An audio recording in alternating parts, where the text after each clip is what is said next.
कैसे हो आप सब? I hope you all are doing good. Today we are going to read a chapter which name is Early Man and His Life. Okay बच्चों, हजारों साल पहले आपको पता है अर्ली ह्यूमन बीइंग थे. ओके, कहाँ रहते थे वो? जंगलों में रहते थे, जैसे कि एनिमल्स रहते हैं. उनके पास कोई रहने के लिए फिक्स जगह नहीं होती थी. इधर से उधर वो ग्रुप्स में घूमते रहते थे ताकि उन्हें खाने के लिए कुछ मिल सके, क्योंकि उन्हें खाना बनाना नहीं आता था. इसीलिए उनको क्या कहते थे? फूड गैदरर कहते थे. और वो कुछ भी, जैसे खाने लायक कोई लीव्स होती थी या बार्क होती थी, रूट होती थी, कोई भी फ्रूट जो एडेबल होता था उसको खा लेते थे और अपनी भूख को शांत करते थे. मोस्टली ये लोग रिवर और झरनों के किनारे रहना पसंद करते थे ताकि उन्हें पीने के लिए पानी भी मिल सके. और he used to sleep on tree tops और in dark caves to protect himself from strong and powerful animals. और ये कहाँ सोते थे? या तो पेड़ों के ऊपर चढ़ के सोते थे या फिर अंधेरी गुफाओं में सोते थे ताकि खुद को जो स्ट्रॉन्ग और पावरफुल एनिमल्स हैं उनसे बचा सकें. और उनके पास कोई हथियार नहीं थे ताकि वो एनिमल को मार सकें और खुद की रक्षा कर सकें. लेकिन दो चीज़ों ने उनकी बहुत हेल्प की. क्या? He had 2 hands and 2 feet instead of 4 feet.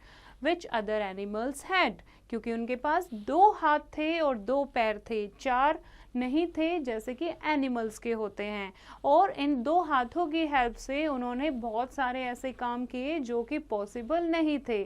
Secondly, he had a better brain with which to plan his activities with skill. दूसरा, जो एनिमल्स के पास नहीं होता, दिमाग. उनके पास क्या था? दिमाग था, जिससे वो प्लानिंग करके अपनी चीज़ों को काम करते थे. Early man ate raw fruit of the trees, grains of the grass plants, and even roots of the plants. Sometimes he killed animals and ate their raw flesh. और कई बार इनके अलावा वो क्या करते थे? जो कमज़ोर एनिमल होते थे उनको मार देते थे और उनके मांस को भी वो कच्चा खाते थे, क्योंकि उन्हें आग चलानी नहीं आती थी, खाना पकाना नहीं आता था. Now next is tools and weapons. It was difficult for early man to pluck fruits from the high branches of trees and kill animals with bare hands.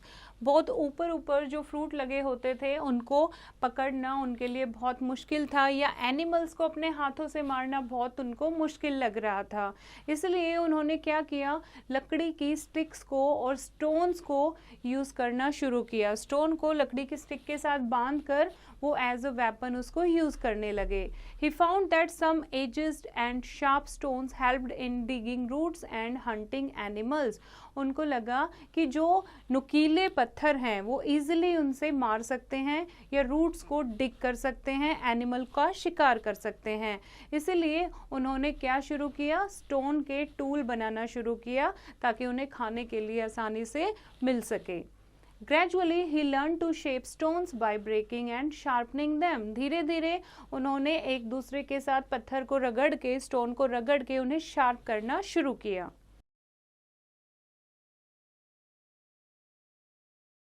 Later he tied this pointed stone to a wooden stick and made a spear. और इस तरीके से एक pointed नुकीले पत्थर को लकड़ी की स्टिक के साथ बांधकर उन्होंने एक भाला बना दिया, स्पीयर बना दिया. Such spears were his weapons. अब ये स्पीयर उनके क्या बन गए थे? वेपन्स, हथियार बन गए थे. अब वो एनिमल्स के साथ फाइट कर सकते थे और उनको बड़े एनिमल्स को इजीली मार सकते थे. Later he began making tools from bones of animals. धीरे धीरे फिर उन्होंने एनिमल्स की हड्डियों के साथ भी टूल्स बनाना शुरू किया. Next is man makes fire.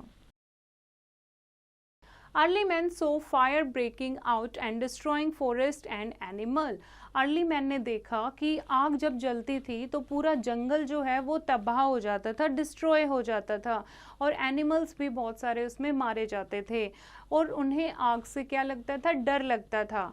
पर उन्होंने देखा कि अंधेरी गुफाओं में जो आग है उससे थोड़ी सी रोशनी हो रही है, तो उन्हें गर्म भी फील हो रहा है. तो उनको दिमाग में आया कि हम कुछ ऐसा करते हैं जिससे आग जला सकें। तो उन्होंने क्या किया, ऐसा माना जाता है कि वो दो पत्थर को आपस में रब कर रहे थे और आसपास सूखे पेड़ के पत्ते और बाक पड़ी हुई थी तो उनमें आग लग जाती है। इस तरीके से अर्ली मैन ने फायर की डिस्कवरी की। He added dry leaves and wood to keep it burning. He found that now animals did not attack him as they were afraid of fire.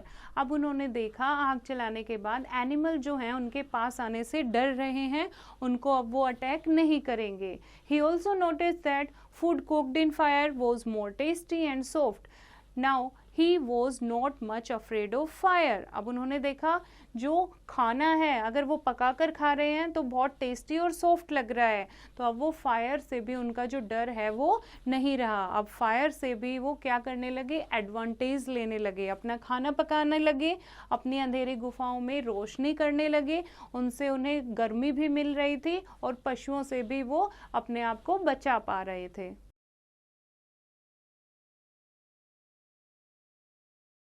When early men used to break stones for making tools, sparks were produced. Dry leaves and grass caught fire with these sparks. Thus he learned to make fire. Slowly he learned to make sparks by rubbing two dry bamboo sticks as well. उसके बाद धीरे धीरे जब पत्थर से fire की discovery करने के बाद उन्होंने देखा कि थोड़ी बहुत स्पार्क जो है वो दो ड्राई बैम्बू की स्टिक्स हैं उनको रब करके भी आ सकती है। ओके, तो देखो किस तरीके से अर्ली ह्यूमन बीइंग ने फायर की डिस्कवरी की। Now he did not have to keep fire burning all the time. Learning to make fire was a very big step forward for him. अब उन्हें हर टाइम आग जलाकर रखना जरूरी नहीं था क्योंकि उन्हें अब आग जलानी आ गई थी। तो इस तरीके से जब फायर की डिस्कवरी हुई तो उनकी डेवलपमेंट में एक नया स्टेप आता है। Next is protection from cold.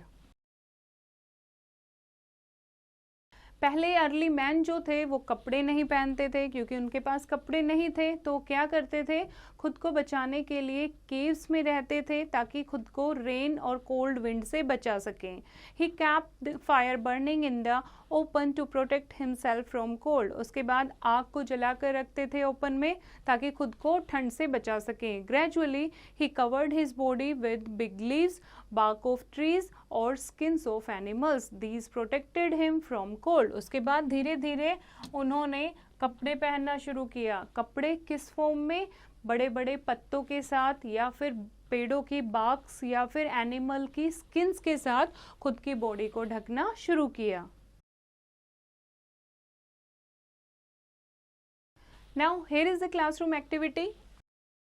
इसमें आपको क्या करना है, एक टेबल को कंप्लीट करना है। जैसे अर्ली ह्यूमंस कहाँ रहते थे, कौन से कपड़े पहनते थे, क्या खाते थे, कौन से टूल्स का यूज़ करते थे, और आजकल जो ह्यूमन बीइंग है यानी कि हम जो हैं कहाँ रहते हैं, कैसे कपड़े पहनते हैं, कैसा फूड खाते हैं, कौन से टूल्स यूज़ करते हैं। ओके, तो ये आप कर सकते हो।